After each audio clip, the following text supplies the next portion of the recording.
I just want to present Natalia. So she's actually a great teacher with a big experience and having CELTA qualification, and is I can say really with a big teaching experience. Yeah, so Natalia, you're really welcome. Yeah, and I will just also open your presentation here. Oh yeah, thank you. And can I switch the slides by pressing the space button? Yes, yes, we can press the same star. So she's from my ex-college. You see, yes, here it is. Just at the bottom. Yeah, so you're really welcome. Yeah. Okay, so hello everybody. Please let me know if you are there listening to me. Like, yeah, great. Thanks for writing something to me. Yes, it will be really reassuring. Yeah, thank you very much. Okay, so Vlad, thank you very much for saying a couple of words about me. My name is Nataly Shebeko, and I'm the Director of Studies at my ex-school, and I'm also a teacher of English with over 15 years of experience, which is pretty interesting, like, I mean, all this work. And today I'm going to speak how to, as you can see, how to get the most out of your lessons. Like, I had different kinds of lessons in my life. Some of them were total failures.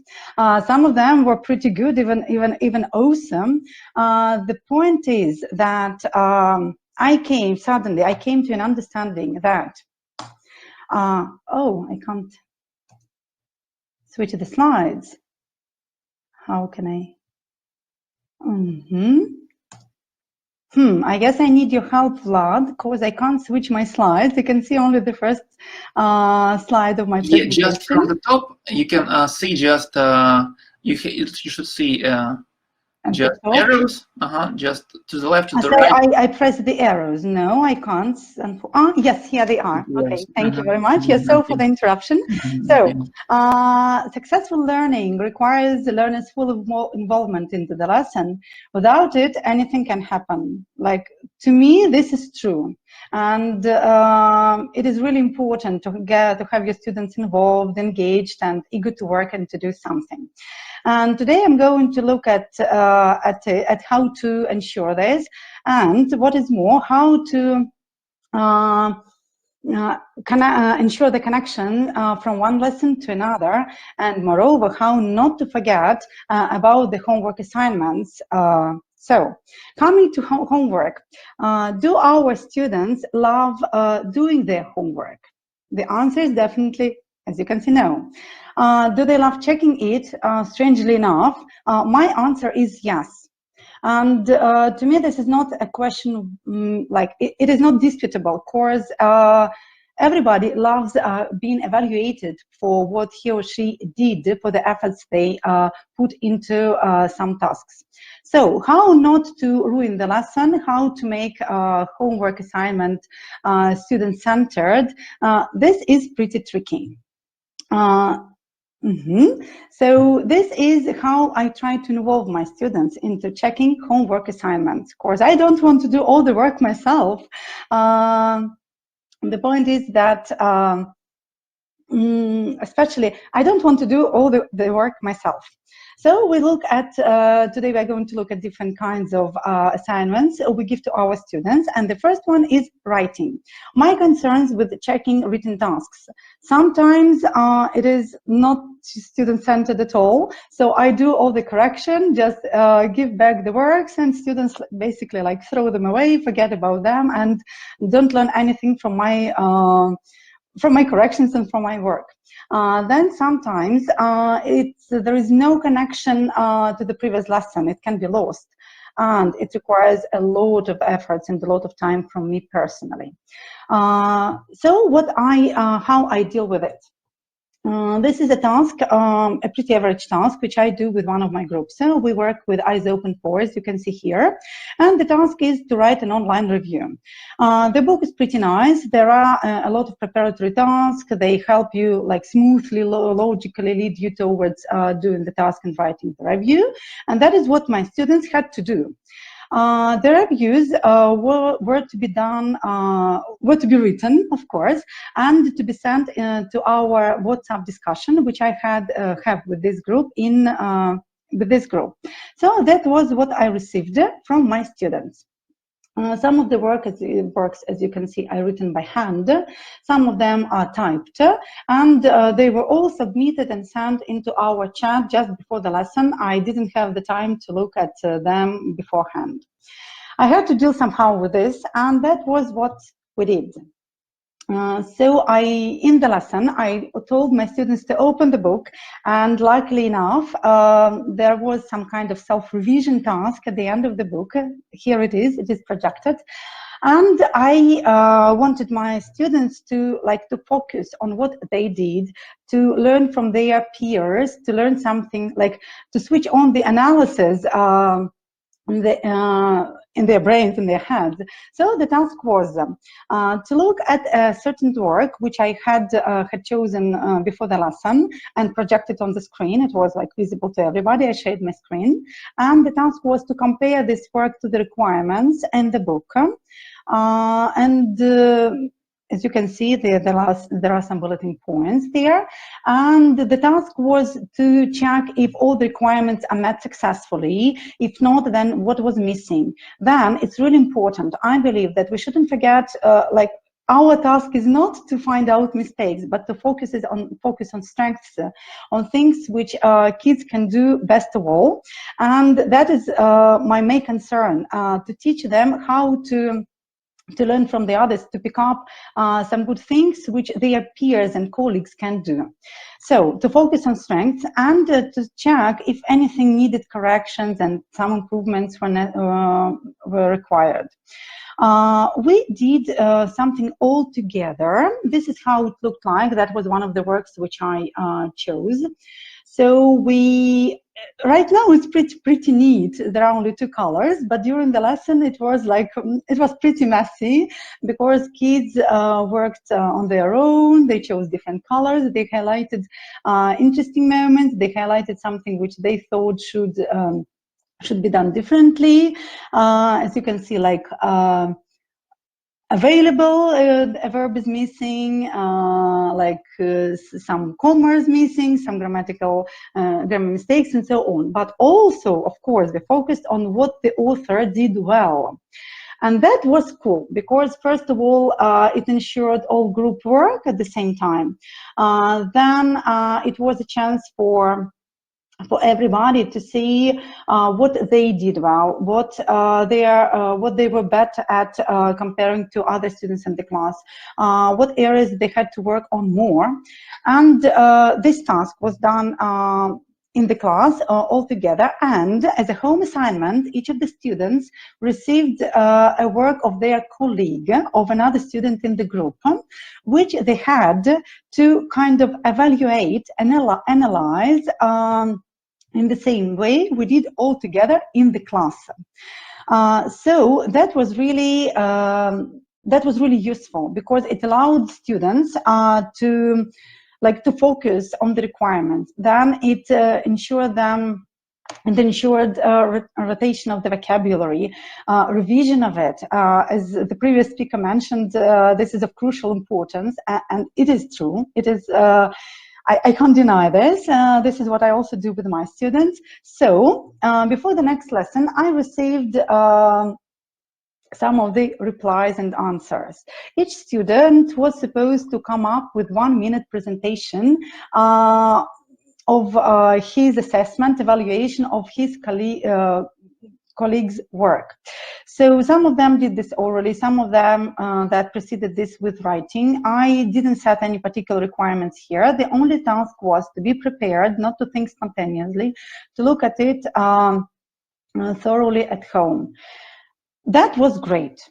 That was really good, and peer correction, it is really important. It has a lot of benefits, like it is student-centered, it ensures revision of material, and it is like analysis, and we all know that to retain something, to memorize it better, you need to focus your attention, you should do kind of analysis, and that is how it works. So written tasks and their correction can be done in a very interesting way. And I promise some tips. Tip number 1, involve your learners into peer correction. That is awesome. It gives really good results. Okay, now another task, listening. So it's not a secret that the students very often try not to listen to audios at home. They tend to avoid doing this, hoping somehow to like not reveal this in the class. This listening I did with, as you can see, this is outcomes advanced. So that was done in the group of teachers, which I taught 2 weeks ago. And this is what we did with them. This is an example of the book with the task. As you can see, you have to listen, then to check the general understanding with true or false statements. But there is no script and no work with the script. And to me, script is really essential. It is important not to neglect it and not to forget about it. So this is how I approach this. I usually prepare the script, print it out, or copy it, and then I I shadow hide some of the vocabulary.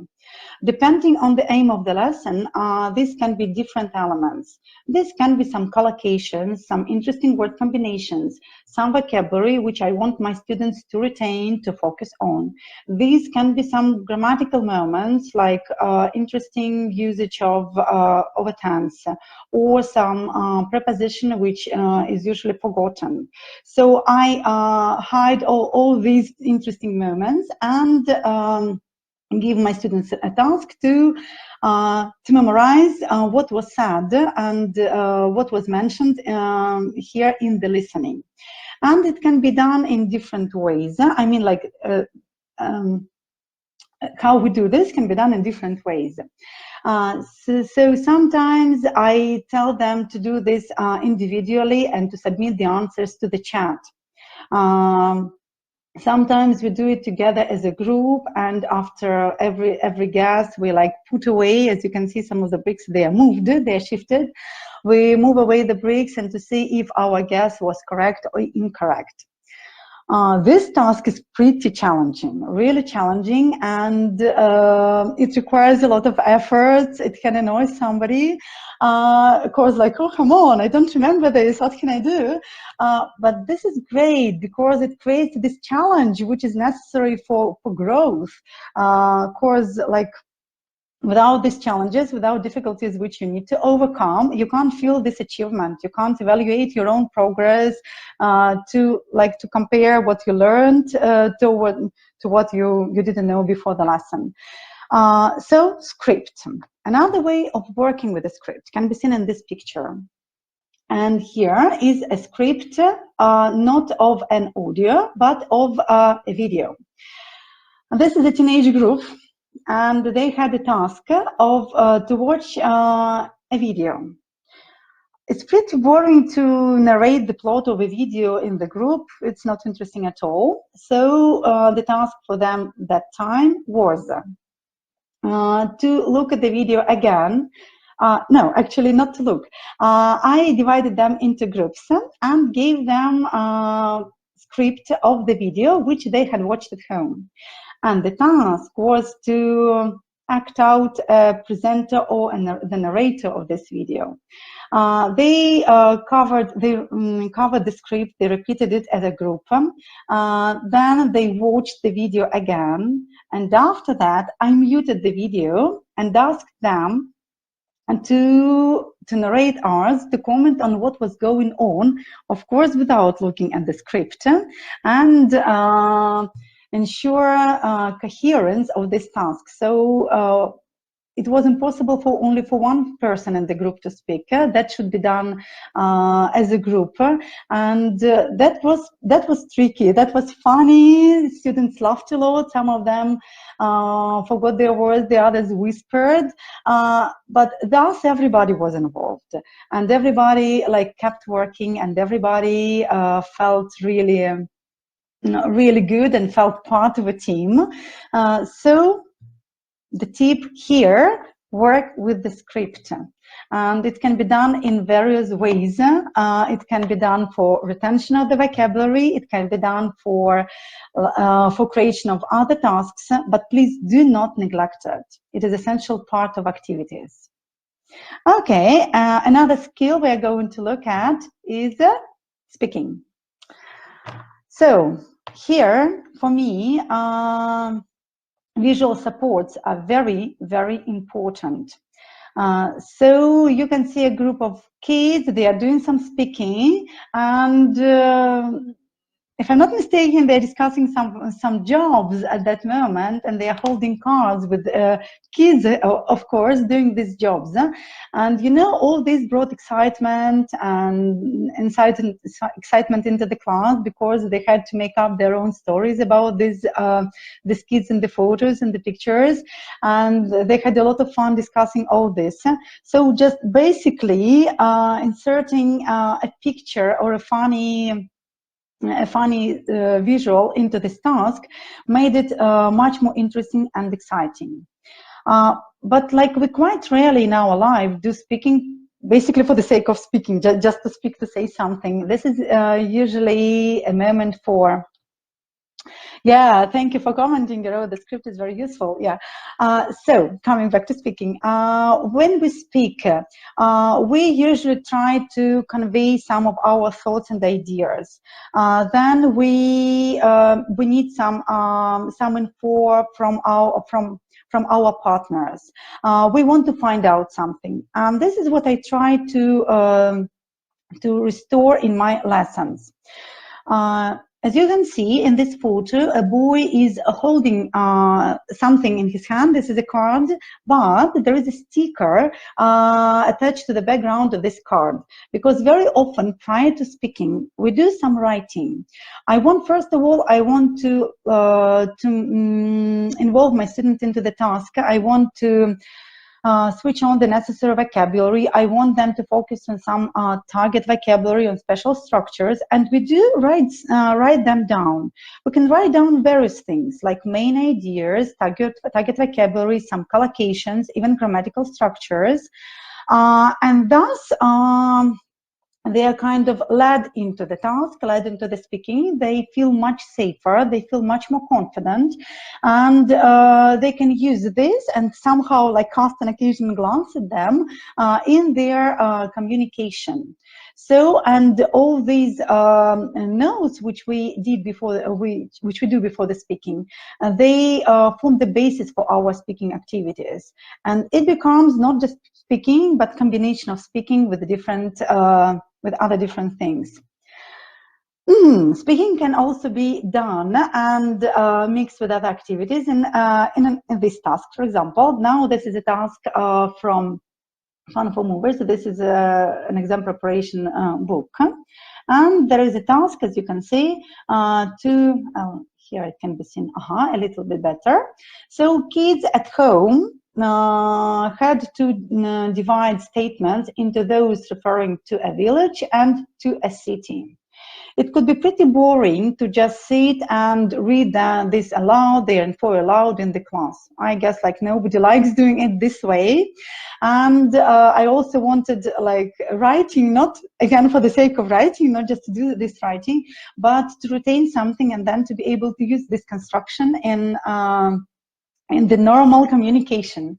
So what we did, I took the copies, as you can see, these are copies from the books, and I prepared kind of like board game. I divided my students into two big groups. They could choose themselves whether they wanted to speak about a village or a city.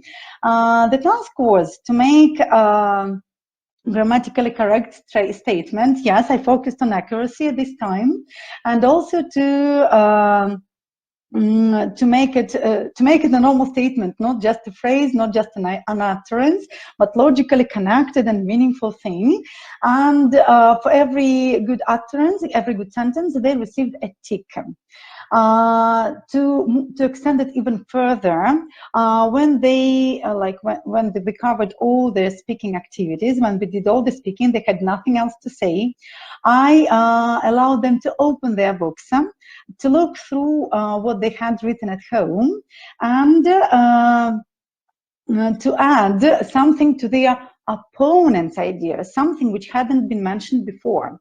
That was very important for me, to add to their opponents' ideas, just because I wanted to ensure active listening, so that they didn't only speak, but they also listened to the others, kind of like retained something, remembered, and so on. That was fun. That was interesting. So we checked the writing, we like extended it into speaking, and it brought me to tip number 3, that it's really good and useful to combine the tasks. Reading. By the way, in the photo, this is one of my usual lessons, and the kids are definitely doing reading. You can see like books open in front of them. And reading can be boring, and I try to bring excitement in this as much as I can. And one of the things which I learned to do is I challenge my students with creating their own tasks. Just because we read something not only just for fun. It's good. We also read for fun and just to learn something new and interesting. But when it comes to course books, I want my students to retain as much as they can from the reading, from the books. And for this, I need to make them go over this material again and again and again. So I give them the task to create, I guess we usually do this after the second reading, at home, to create their own statements. These can be their own tasks. This can be true or false statements based on the text. So for this, they need to look through the text again, like return to it. They copy some of the material, and as you can see, they're holding small pieces of paper, because usually we do this on separate pieces of paper, which can be like put one after another. Then some of the statements should be true, some of them should be false. The point is that the author should be aware of why the statement is false, what is wrong with this statement, and just not to forget it, to feel safe while talking to your peers. I advise them to write the answer on the other side, on the back side of their piece of paper. And as one of the US commented, it can be cool for online and offline, and that is actually, yeah. So we work like this online and offline both. So students write statements, they write questions on the text, they make gap sentences when they omit one word and write instead of it like banana, and suddenly he saw a banana in the window and his partner needs to guess what this banana stands for. And it's cool, it ensures total involvement. Everybody is excited. They are eager to talk to as many partners as they can, and it brings excitement. And usually our lessons are loud and they have a lot of fun. So my tip for reading is ask learners to make the tasks themselves. So shift this responsibility. Don't try to do everything yourself. The learners love being involved in the lesson. They love doing different things themselves to show their achievements and to show what they can do. So my tip number 5 is challenge your learners. And this brings excitement, and this ensures great retention of the vocabulary and of whatever you do in the class. Well, to kind of somehow sum it up, these are my 5 tips on the screen. I'll repeat them.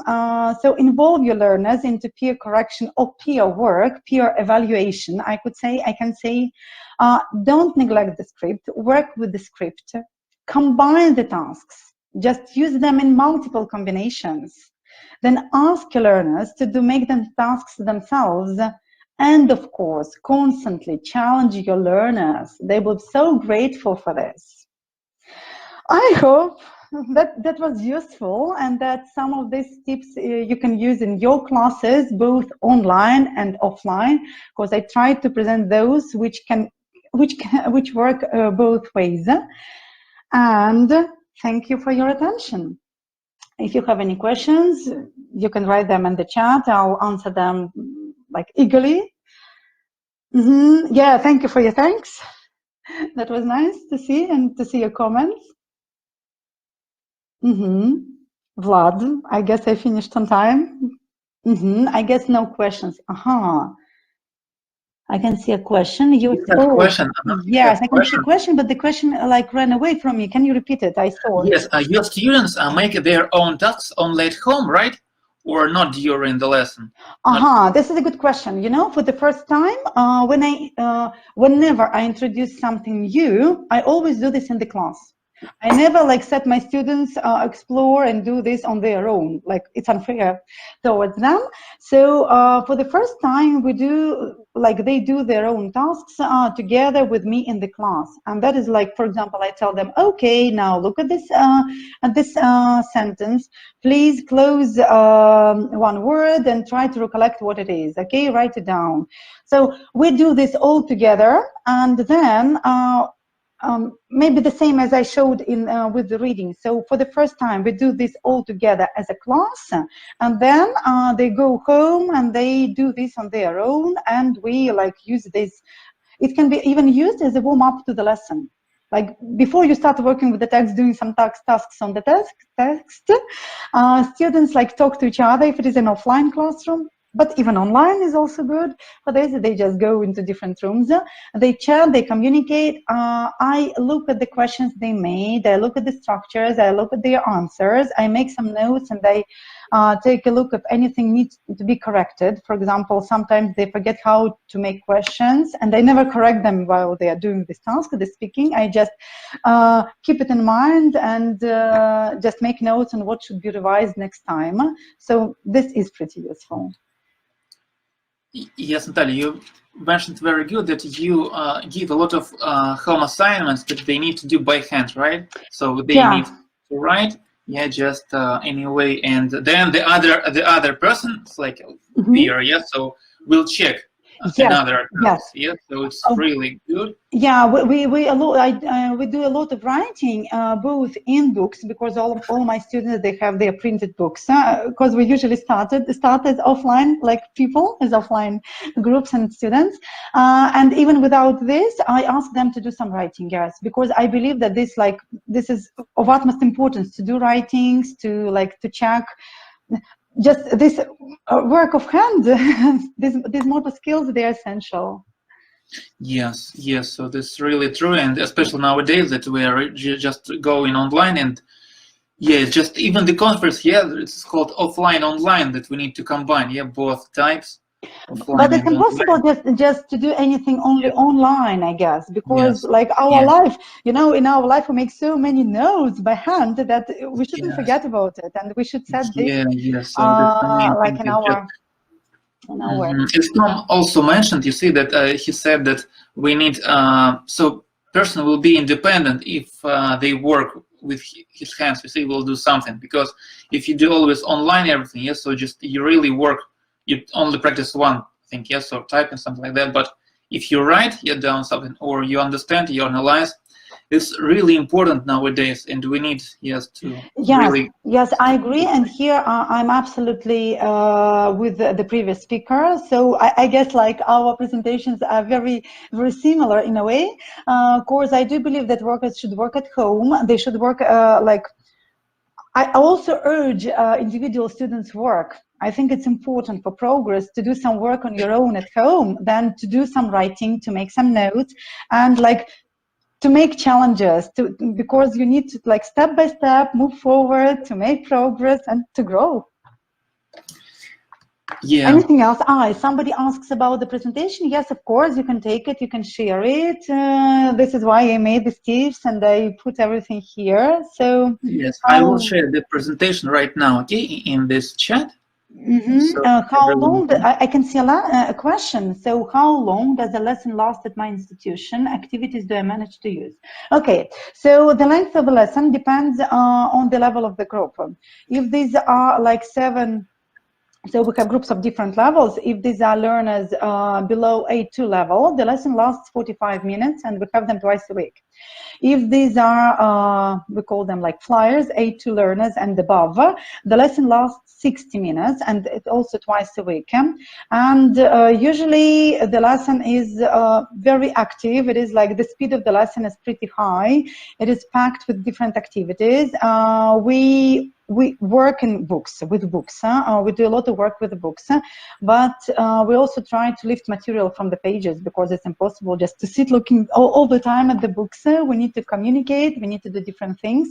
And usually there is a kind of like constant switch from books to some like pair work, then to group activities, then to doing to checking tasks in the books again. So it goes like this.